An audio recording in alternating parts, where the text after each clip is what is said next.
You're listening to Historical Perspectives with Mr. Mault. Learn about life by looking at our history. Teachers, for more information about historical perspectives, search Mr. Mault's Marketplace on Teachers Pay Teachers or at mrmaltmarketplace.com. Happy learning!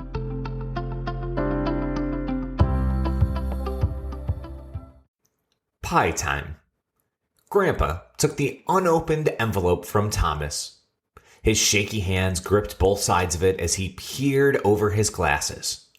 "You didn't open it?" Grandpa asked. "I wanted to do it together," Thomas answered.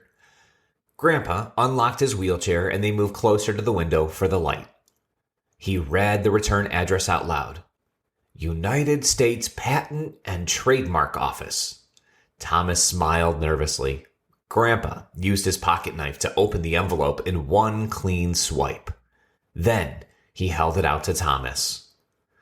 Unfolding the fancy paper, a gold circle with an eagle shined from the top of the page.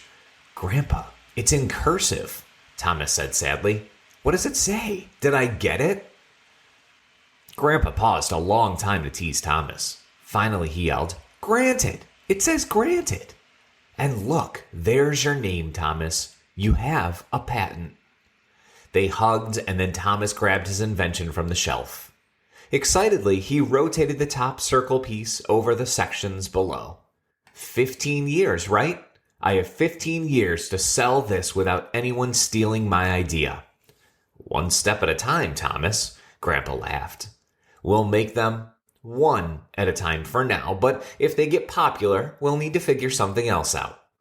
Thomas said, "Every family needs one."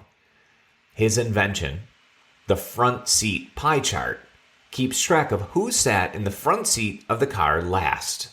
So every kid gets equal turns. It ends the fighting about who sat up front last. His invention hangs from a vent near the steering wheel, and it has everyone's name on a different slice of the plastic pie. Grandpa makes them custom on his 3D printer. All the kids' names are printed right on it. If the family has 3 kids, the pie has 3 sections. It can make up to 8 sections. "You have to decide on a slogan," Grandpa said. "Yeah, like, no more fighting about the front seat," Thomas offered.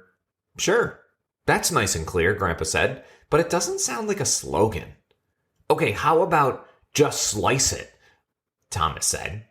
Grandpa laughed. "Well, you do understand what a slogan is, but that's totally unclear now. And it's a little too much like Nike."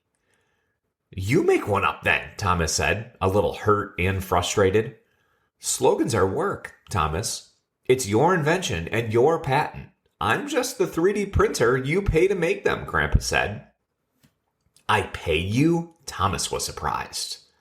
"What kind of business are you running, young man? You'll have to buy the materials to make them and pay the workers. I'll help you figure the costs," Grandpa said. He knew all about running a business. "There's taxes, too.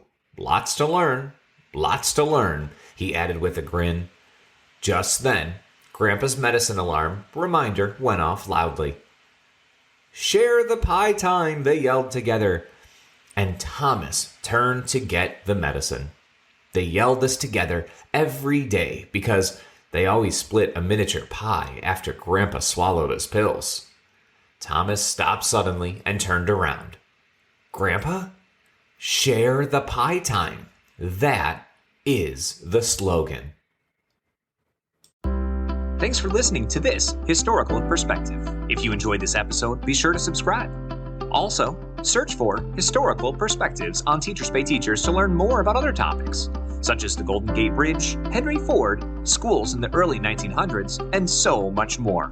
Happy learning!